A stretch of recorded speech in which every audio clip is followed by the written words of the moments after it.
No one showed up for my son's heart surgery. Not one familiar face in that cold, white waiting room. The door swallowed him at 6, and I sat surrounded by strangers holding hands that weren't mine. Every other family in that room left smiling. My chair stayed cold, my phone stayed silent. 3 days later, it finally lit up. Need $5,000 for your sister's wedding dress. I sent 50 cents with one line, buy a veil.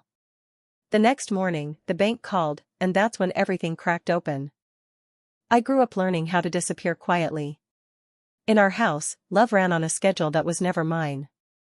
When I brought home straight A's, my mom said, "Don't brag, Ava's sensitive." When I fixed the leaky faucet, my dad took the credit.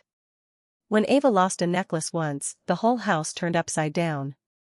When I lost my science trophy, I was told to stop being dramatic, it's just a thing. So I stopped asking for help. I became the reliable one, the one nobody checks on because she's fine. When I got my first steady hospital job, my mom's response was, "Maybe you can help Ava get her business started." Ava hadn't even graduated yet. Then came the conversation that sealed everything. My parents sat at my kitchen table, hands folded like they were about to pray, and asked for access to my savings, just for emergencies. Family helps family. I hesitated. My dad promised they'd never touch a cent unless necessary. I signed. I didn't realize I'd just handed over permission, not just access. For years, emergencies meant a broken dishwasher, Ava's vacation deposit, her bridal shower fund. Every withdrawal came with a text that read like a receipt, "You're a lifesaver." Never a call. Never a visit. Just expectations dressed up as gratitude. At the last Sunday dinner before my son Leo's surgery, Ava talked about her wedding being the event of the year. No one asked about Leo's heart condition. Not once. That night, while I reviewed hospital forms with Leo asleep on the couch, a group text came in, "Ava's dress fitting tomorrow. Can everyone pitch in for the final payment?" I didn't reply. I just kept checking boxes on Leo's pre-surgery checklist. That's what I do. I show up even when they don't. 3 days after Leo's open heart surgery, the house was silent. No missed calls. No messages. No one had come even though they all knew the date and had promised. Then my phone buzzed, "Need $5,000 for your sister's wedding dress. Everyone's contributing by Friday." No, how's Leo? No, how are you holding up? Just numbers and a deadline. I stood there with the truth finally settling cold in my chest. It wasn't that they'd forgotten. They'd chosen not to remember.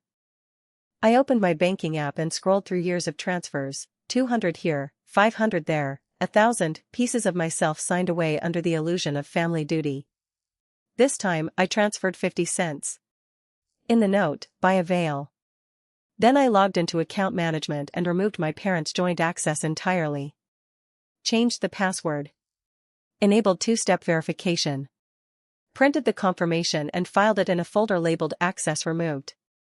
That afternoon my brother Caleb showed up, saying Mom was upset that I'd frozen her account. I told him it was my account, every dollar came from my paychecks. He said I'd promised to help in emergencies. I told him Leo's surgery was the emergency, and they hadn't shown up. That promise had expired. When he mentioned the 50 cents, I told him plainly, that's exactly what her concern was worth. He left looking at me like a stranger. That evening, an email confirmed all previous account authorizations had been revoked. I printed it and filed it as proof, not out of revenge, but correction. The next morning, the bank called. My mother was in the branch office, insisting it was a family fund. I told the banker calmly there was no shared account, she'd only ever been an authorized user, and that access was gone. I could hear my mother in the background, desperate, insisting I couldn't just take our money. I asked the banker to note the time of the call for the record. An hour later, Ava pounded on my door, accusing me of humiliating our mother. I reminded her she'd skipped her nephew's heart surgery for cake tastings and didn't get to lecture me about tears. She said I was destroying the family.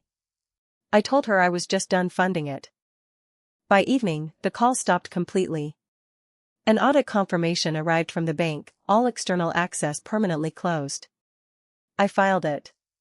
Leo padded into the kitchen asking for pancakes tomorrow. I smoothed his hair and said, of course.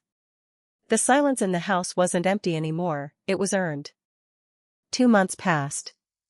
Life found its rhythm again, school drop-offs, grocery lists, mornings that smelled like pancakes instead of antiseptic and worry. Leo's scar faded from red to pale pink. I stopped checking my phone for messages that never came. Then one evening, an envelope appeared on my doormat with no return address, just my father's handwriting. Inside was a check for $5,000 and a letter, we were wrong. The wedding wasn't an emergency. Leo's surgery was. We chose wrong, and we hurt you both. This check isn't for you to cash, it's to remind you of the value we forgot. I don't expect forgiveness, only for you to know I finally understand. Leo asked if the letter meant we had to go see them. I told him no, it just meant they were learning, and we didn't have to open that door until we were ready. I never cashed the check. I let the silence keep it instead. Family isn't a debt you keep paying. It's a choice you get to keep making, or stop making. I used to think peace meant fixing everything that broke between us. Now I know peace is what's left once you stop explaining yourself. And for the first time, the silence in my house finally sounds like home.